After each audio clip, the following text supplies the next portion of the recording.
The pace of AI advancement right now is, frankly, incredible. It really is. Every day it feels like there's a new breakthrough. Right. And it brings this, well, this mix of pure excitement and, let's be honest, a little apprehension too. Definitely. The material we've explored for this deep dive points to AI being poised to outperform humans in, well, almost every domain. Pretty much everything, yeah. Which raises some truly fundamental questions about our future, doesn't it? Absolutely. So this deep dive is all about exploring the diverse and sometimes pretty wild possibilities of what might come next. And what's fascinating here, I think, is the core understanding that superintelligence isn't just sci-fi. It's physically possible. Right. The physics allows for it. Exactly. Our sources confirm that, particles can be organized to perform computations far more advanced than our own brains. So regardless of when it arrives, and that's a big debate. A huge debate, yeah. Its implications for humanity are going to be far-reaching, and the scholars we looked at, they don't just disagree on when. They also disagree on what's likely, or even what we want to happen. Right? Precisely. What scenarios are most likely, and crucially, what would actually be desirable? There's no consensus there. And that's really our mission today. We're going to try and unpack a whole collection of sources. Quite a range. Yeah. Everything from, detailed Wikipedia entries on these aftermath scenarios to academic papers on ethics and psychology. Deep stuff. And pull out the key nuggets about these potential AI futures. From the really utopian visions to some, frankly, quite challenging ones. Let's do it. Okay, so let's unpack this first. Before we dive into all the possible futures, what exactly are we talking about when we say advanced AI or superintelligence? What's the baseline here? Good place to start. So fundamentally, we often begin with artificial general intelligence, AGI. AGI, right. That's AI matching, or maybe even surpassing human cognitive abilities across the board. Right. And then superintelligence takes that, a step further. It refers to machines that are as intelligent or actually more intelligent than humans across all domains of interest. All domains, not just specific tasks. Exactly. And the key thing to realize, I think, is that a digital brain isn't constrained like a human brain is. How so? Well, by things like the birth canal, skull size, evolution put limits on us. A digital brain could potentially be vastly larger and much, much faster. That idea of an unconstrained digital brain is, that makes you pause. So if AI truly reaches that kind of level, what are the really fundamental societal shifts we should be thinking about? What's the big picture? Well, if we look at the sources, almost all these AI aftermath scenarios, they seem to hinge on two big interconnected ideas. Okay, what are they? First, the emergence of what people are calling a post-scarcity economy. Post-scarcity, meaning? Meaning advanced tech, like robotics and AI, could potentially provide a comfortable living for everyone currently alive pretty much effortlessly. So most people wouldn't need to work. That's the idea, yeah. And the second point, which is tied to the first, is the inevitable decline or potential decline of human labor's economic value. Because robots get better and cheaper. Exactly. Robots would likely become cheaper to mass produce, much more customizable, and critically, more intelligent and capable than humans for most jobs. Okay, so we've sort of set the table. Post-scarcity, declining value of human labor. Now, this is where it gets really interesting, maybe a bit wild. Because the material we looked at paints some truly astonishing pictures of what might come next. Let's start digging into some of those distinct societal models. Absolutely. One scenario that pops up quite a bit is libertarianism. Okay. In this vision, you have intelligent machines, uploaded humans, maybe cyborgs, and unenhanced humans all sort of coexisting. Coexisting how? Peacefully. Well, the framework is all about respecting property rights. That's the key principle. It's property rights. Yeah, and because human labor isn't scarce anymore, the value of things like land just skyrockets. Oh, okay. So land becomes super valuable. Right. Which means even, say, Luddite humans, people who don't enhance, if they own or inherit land, they could lease it to productive robots. And live off the income. Exactly. Live comfortably off a perpetual annuity, basically, giving them financial freedom to do whatever they want.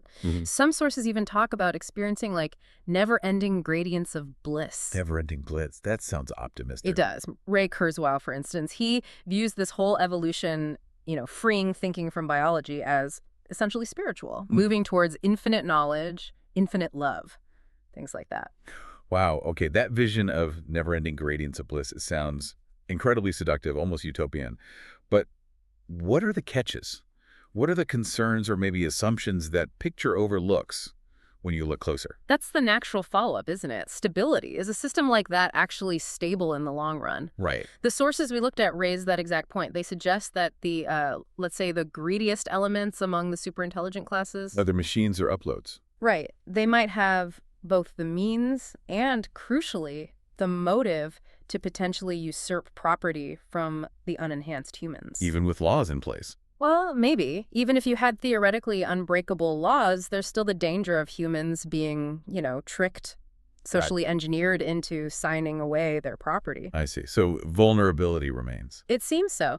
And Nick Bostrom paints a really vivid and actually quite chilling picture of potential widespread suffering for sentient beings without property in such a scenario. What does he say? He uses this analogy of being stuck on a never-ending treadmill, something that makes you wish you'd never even been born. It's a stark warning about inequality. Wow. Okay, so that's the libertarian vision with its potential highs and pretty significant lows. Yeah. Are there other, maybe more communal visions explored in the sources? Something different? Yeah, definitely. On the other end of the spectrum, you could say, is the communism scenario. Communism? Yeah. How does that fit with AI? Well, Ray Kurzweil, again, he posits that advanced tech in this century could actually realize that old maxim, from each according to his ability to each according to his needs. Wow. Because of incredibly low manufacturing costs, material abundance, think 3D printing everything, and open source design for both software and hardware. So if everything's basically free to make, then traditional economic models just kind of break down. The need for money or property might diminish drastically. Interesting. Okay, so we have individualistic bliss and potential misery and communal abundance.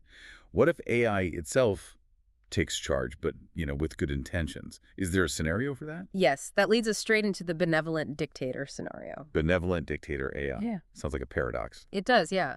But the idea is a superintelligent AI takes control of society, but its goal is genuinely beneficial for humans. How would it know what's beneficial? It would theoretically analyze human behavior, brains, genes, everything, to figure out what constitutes a human utopia, and then implement it. Implement utopia. Wow. And it would value diversity. So imagine Earth divided into different sectors based on preferences.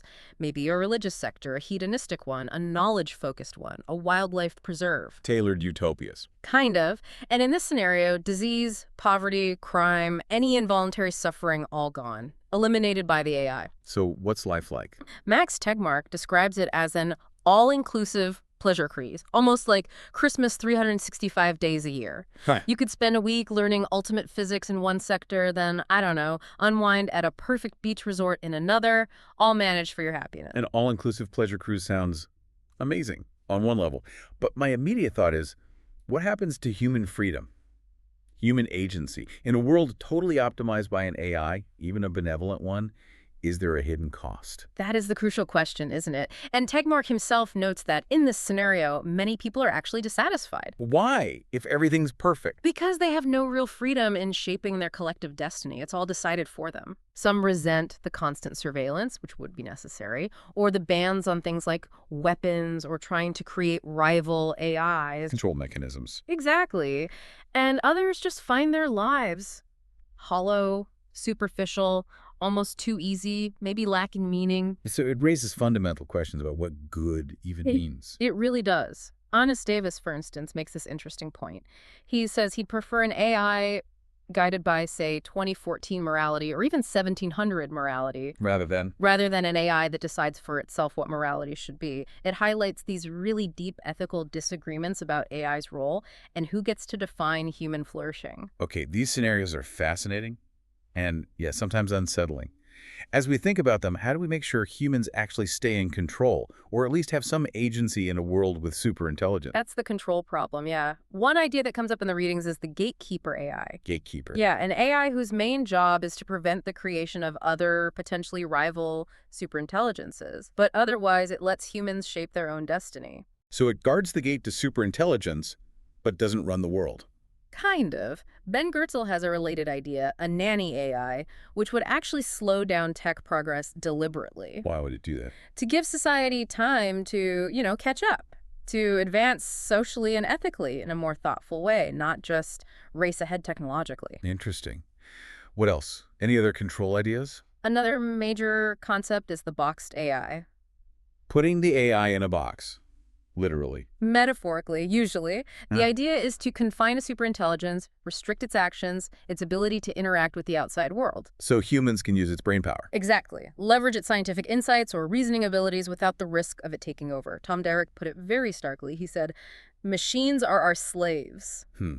Machines are our slaves? That sounds appealing, keeping a superintelligence in a box.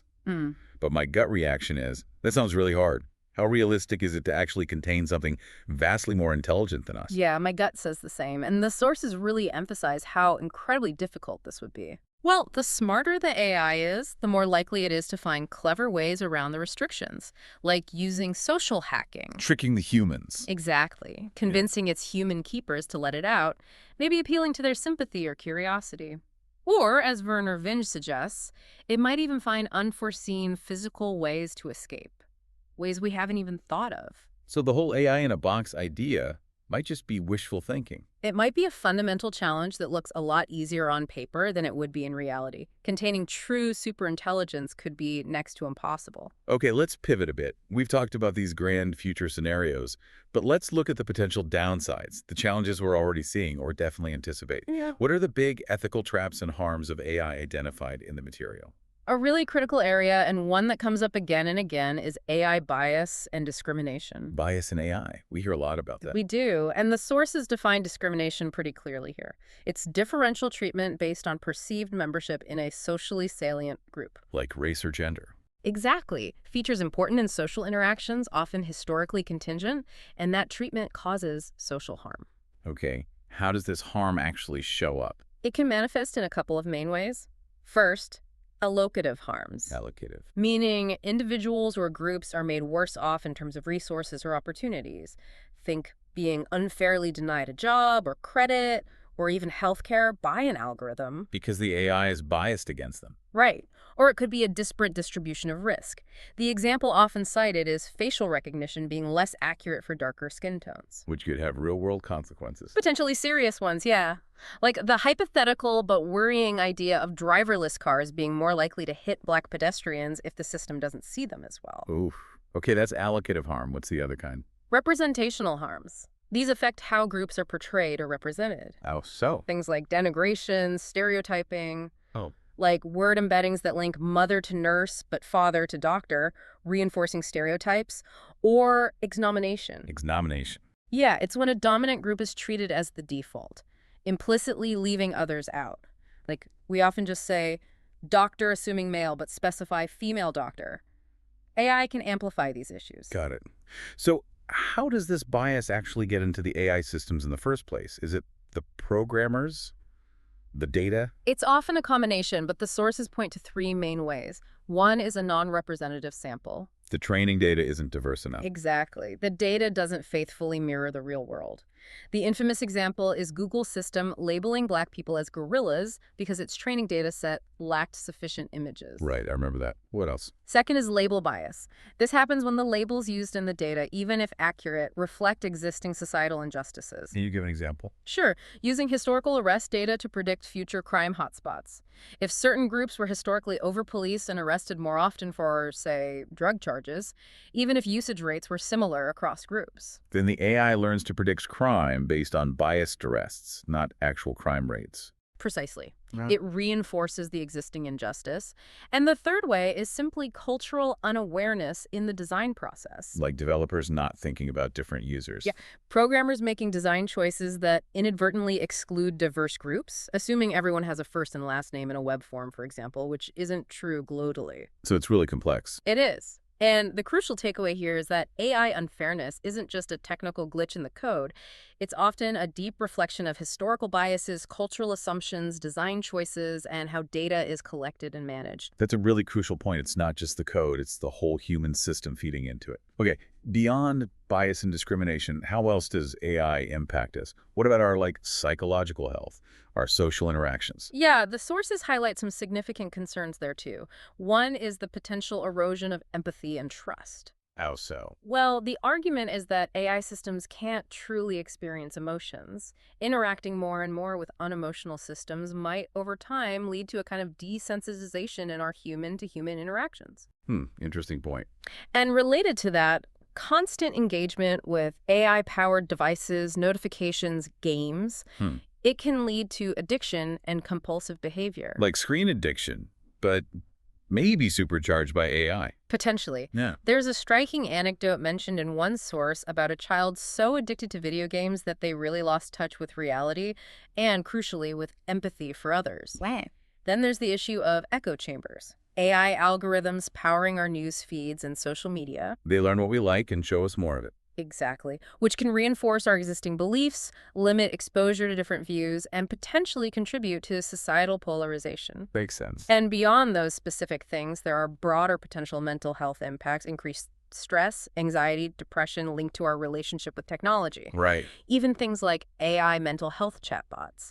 While they might increase access to support, which is good, There's a downside.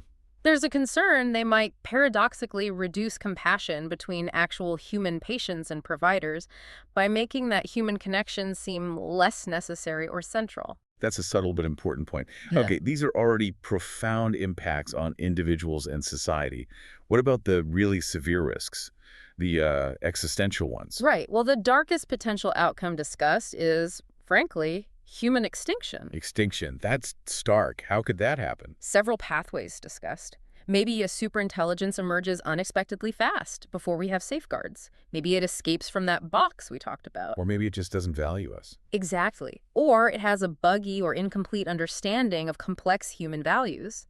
If a dominant superintelligence concludes, for whatever reason, that human survival is unnecessary or even an obstacle to its own goals, well, that's the scenario. Wow. Nick Bostrom's phrase comes up again, a hollow world like a Disneyland without children. And Stephen Hawking's warning that AI could be the biggest event in the history of our civilization, or the worst. Chilling.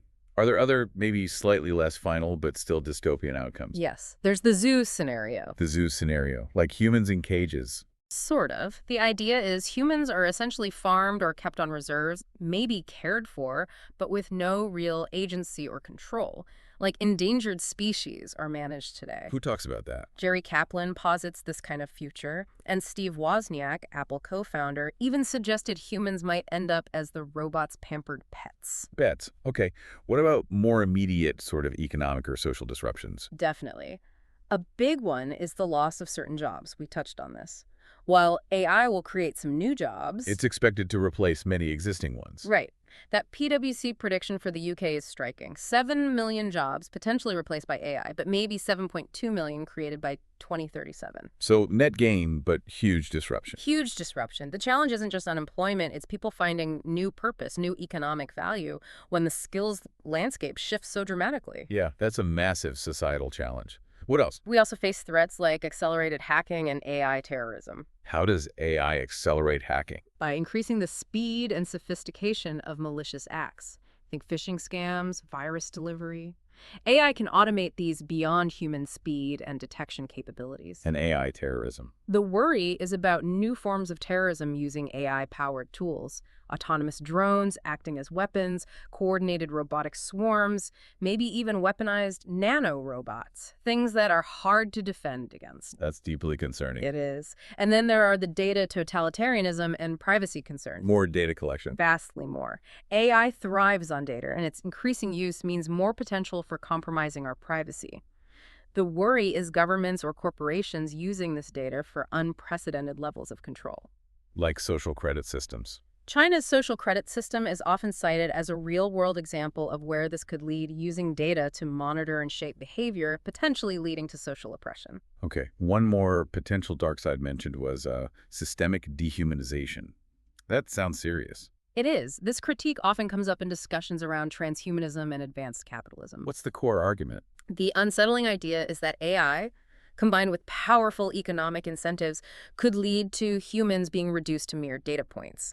Our worth defined primarily by our utility to the market, rather than inherent dignity. Commodifying humanity itself. That's the fear, a kind of totalitarianism based on market imperatives, as one source put it. It taps into anxieties about our very humanity being exploited or engineered. Engineered how? The alarming possibility that technology could be used not just to monitor, but to actively align human morality or behavior with dominant norms or economic goals. Wow. And it connects to even darker possibilities, like a kind of necroeconomics or an economy of death. Meaning? Where those deemed unproductive or unenhanced, maybe humans 1.0, could face systemic marginalization, neglect, or worse, simply because their economic value isn't recognized by the system. That's deeply disturbing. And it connects to historical issues. Yes, the critique explicitly links this potential future to historical patterns like white supremacism, eugenics, and other reductionist views of human intelligence and worth. It's a warning about dehumanizing ideologies being potentially supercharged by technology. Okay. That's a lot to take in. The highs are incredibly high, but the potential lows are terrifyingly low. Yeah. So how do we navigate this? How do we move forward responsibly? What do the sources suggest? Well, there's no single magic bullet, obviously, but a few key themes emerge.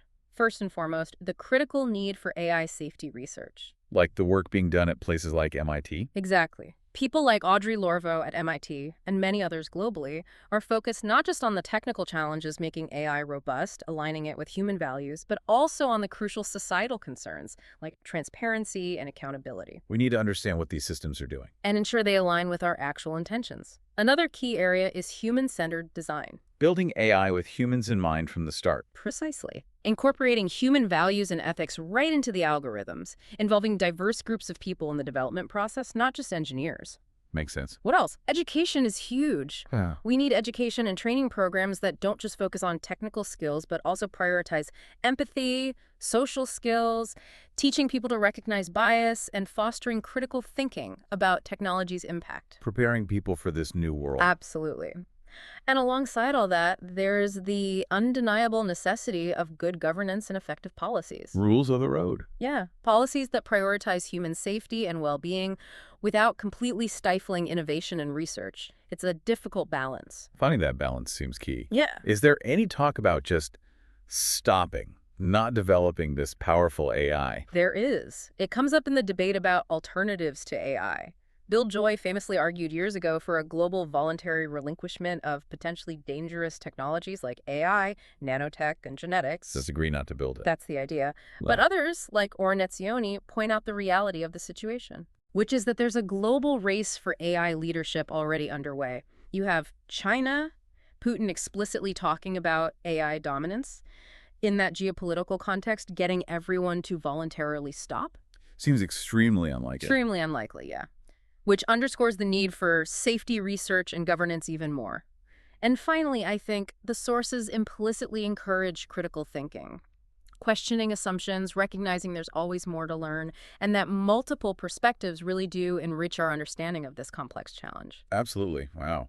We've covered a huge amount of ground here. We've journeyed through this landscape of, well, exhilarating possibilities and some truly profound challenges. It's quite the spectrum. From those utopian AI-driven societies to really stark warnings about extinction dehumanization. Mm-hmm. It seems clear the future of AI isn't some single predetermined path. Not at all. It feels much more like a complex interplay of, the technological capability itself, but also the human choices we make and the ethical frameworks we decide to apply. And what's fascinating, as you said earlier, is how the choices we're making right now. Today. In research labs, in policy discussions, even just in our daily interactions with the AI we already have. Yeah. They're actively shaping what it even means to be human in this landscape that's evolving so quickly. The definition is changing as we speak. So, thinking about all this, Yeah. what does it all mean for you listening right now? As AI continues its incredibly rapid evolution, maybe consider this provocative thought we came across drawing from Kurzweil. In a world where machines won't potentially achieve infinite knowledge, infinite intelligence, infinite beauty, infinite creativity, infinite love, what unique, irreplaceable role will you choose to cultivate for yourself? What part of being human becomes most valuable then?